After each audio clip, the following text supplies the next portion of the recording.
Aunt Diane Mourglia-Swerdlow with another edition of Healthy Cooking with Expansions.com. So today we're going to try something kind of fun. Most of you are familiar with chocolate hazelnut spread that you buy in a jar. And so I decided, let's see what we can do with making some of our own. Now I looked that particular brand up because I was curious what was in that versus what I have to offer you. And I was reading that it has 48 hazelnuts in approximately a 13 jar. I guess it is a 13 ounce jar. So I counted out 48 hazelnuts, so that's here. And this is 12 ounces, and so 13 ounces is a little bit more. So what else you're buying besides 48 hazelnuts, I don't know. And of course this is the size of hazelnut, and I don't know what size of hazelnut they're talking about. It could be larger, it could be smaller. But that's what they're telling you about. So we're going to put these back in here because what I have is 2 cups or approximately 16 ounces of hazelnuts. And I have my oven on 400. So we're going to put this in for 10 minutes and roast these. These are raw organic hazelnuts. In they go. Set my timer.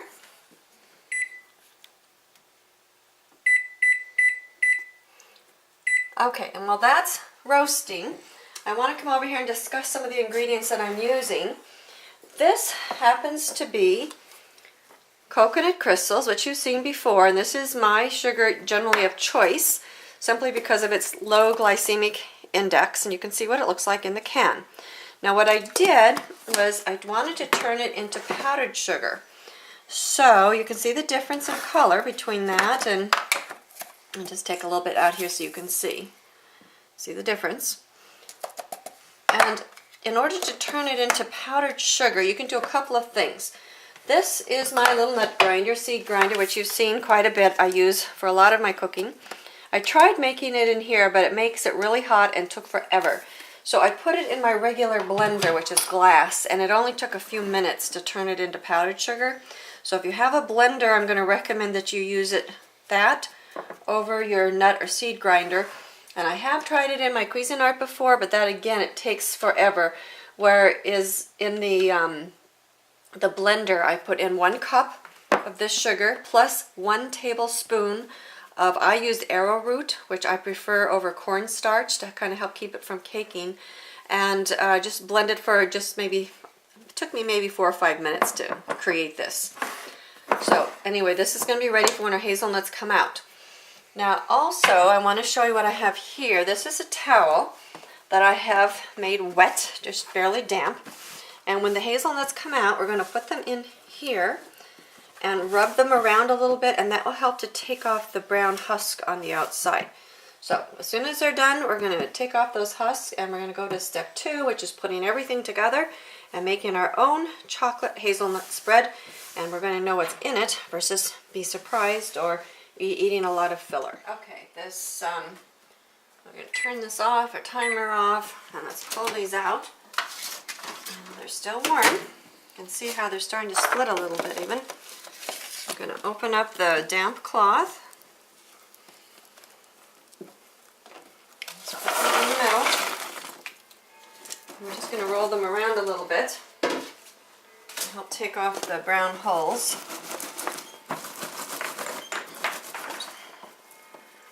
A couple of them went on the floor.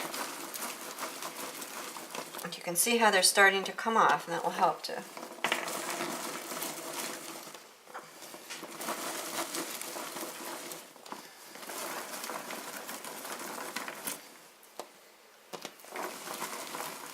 okay, you can see as we're rolling, you can see how the papers are separating off. So this is down here. Now this is very dry. So that's actually making your towel a little bit drier. So you may have to re-wet your cloth, but I want you to see the process. And if you put some of the papers in, it's not going to hurt, obviously, but it will make for a smoother paste without what I would call the paper off of your nut. It's just kind of interesting to watch that happen. And as you can see, I've picked out a few here. I left a little paper on, doesn't really matter because that obviously is part of the nutrition of your nut. Okay, you can see how the husks are bit by bit coming off. And I've been kind of pulling them out as we go. and it leaves quite a bit of husk down in the bottom. And again, you may have to experiment with your own oven, but what I have found out is you might want to even roast them up to 15 minutes instead of just 10 to make the husk a little drier. And you want to be sure that your cloth is damp enough so it can pick up those papery husks. So I'm going to take a little bit of elbow grease for you to figure out what works best for you. But you can see what I have left and what I've put in here. And of course we've left some of the papers on, but some of them I've just been kind of pulling up and taking them off as we go. See, that's still a little wet from the towel, but as it dries out it peels off a little bit easier.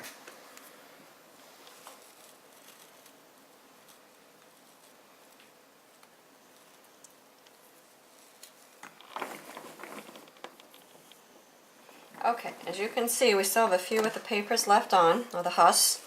So I'm just going to go ahead and put these in, because a few of them aren't going to make a big difference. You can also do them between your hands, but there are a few that are left, and some I've kind of peeled off to help. But whatever makes it easier for you, that's what you want to do. You don't want to make it into a big, laborious ordeal. So, but you can see all the husks that are left. And then a couple little pieces. Okay.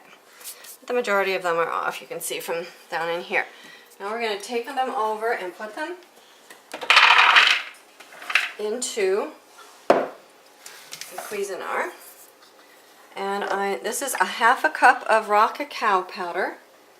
That's going to go in. I have a half a teaspoon of sea salt. That's going to go in. I'm going to put in about a teaspoon of organic vanilla. That's going in. I'm going to put in about half of my sugar to start with. A little more, a little less.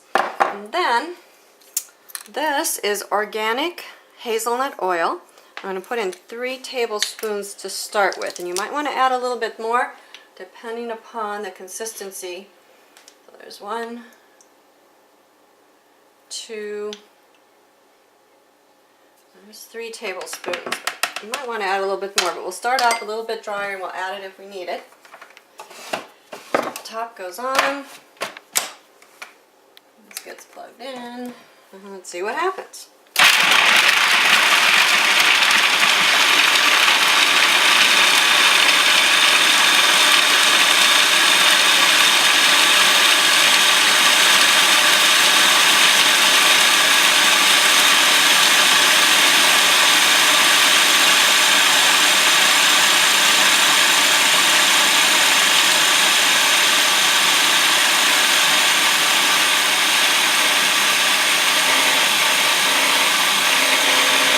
Okay, let's start to fill up to the top here. Let's push it down a little bit. It's pretty dry right now. So I'm going to go ahead and add in 1 more tablespoon of my hazelnut oil. And we're just going to do a little bit at a time, because otherwise you're going to wind up with a soup, which is not what you want to do.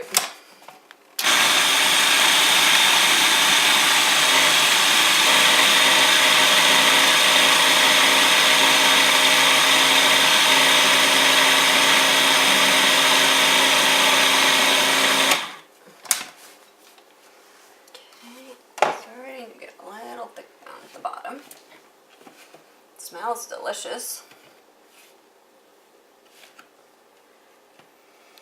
And let's do 1 more tablespoon of our hazelnut oil.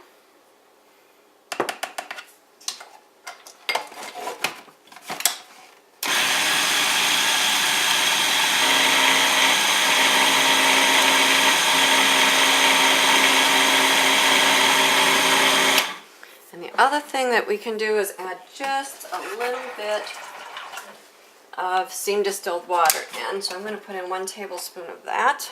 Actually 2, because it's pretty dry. So 1, 2.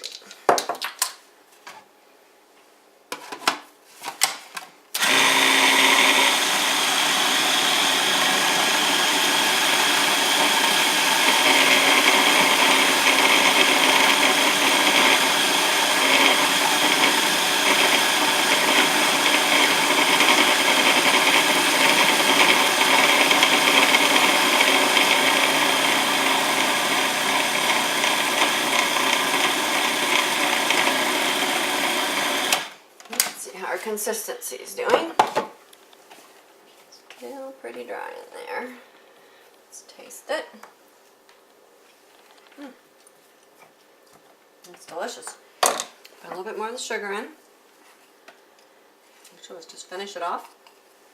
I'm going to add 2 more tablespoons of the steamed distilled water. And we're making progress.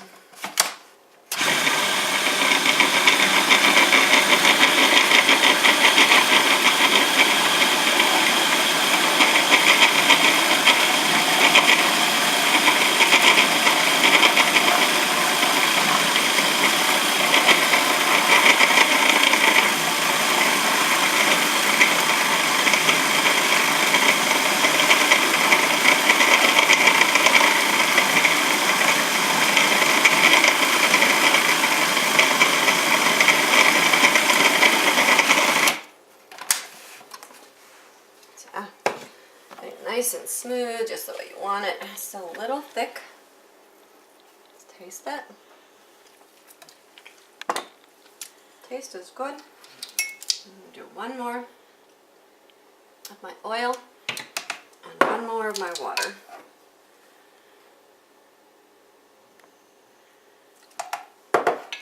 Remember, you can have it at whatever smoothness or thickness you want it at.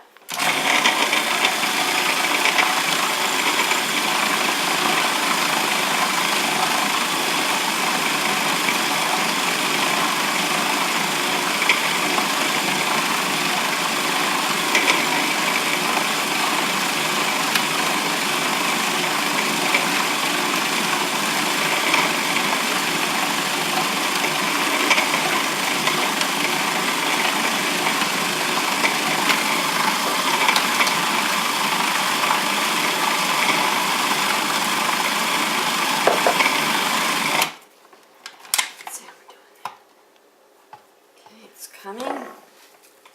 Still a little thick. So, put in another tablespoon of the water.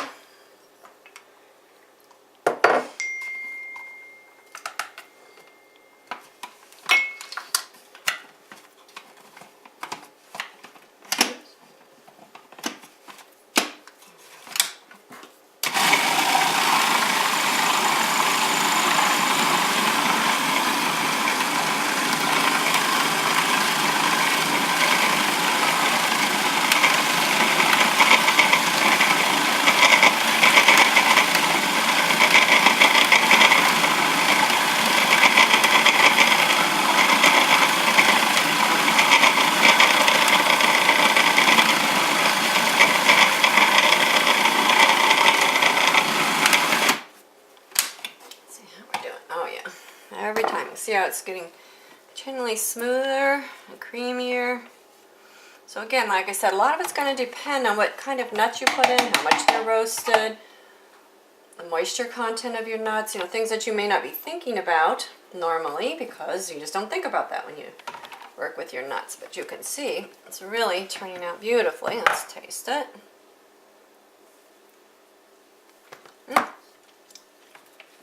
It's amazing.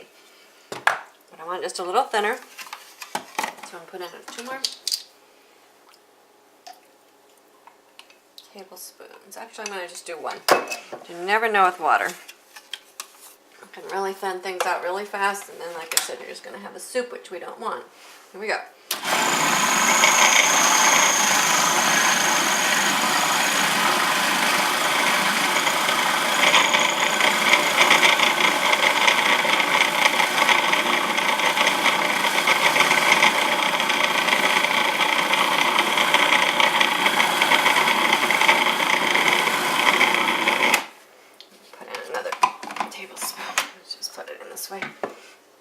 You can hear the motor starting to strain a little bit, and you don't want to burn up your machine. So there we go.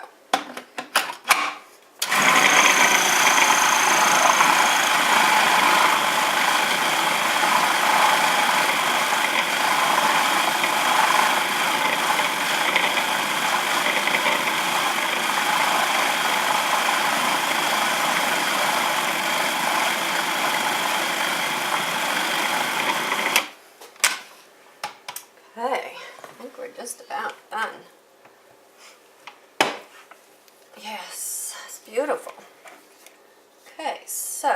can see, this is just in time for the holidays too. It's a really gorgeous spread. You can put it on your crackers, bread, you can mix it, you can use it as fudge, you can roll it in nuts, you can mix it with whipping cream, you can do whatever you want with this, but anyway, it's your very own chocolate hazelnut spread. So anyway, I hope that you've enjoyed watching me do this and that you'll try it for yourself, because at least you will know what goes in your very own chocolate hazelnut spread. So thank you for joining me, Diane Mourglia-Swerdlow, another edition of Healthy Living with Expansions.com.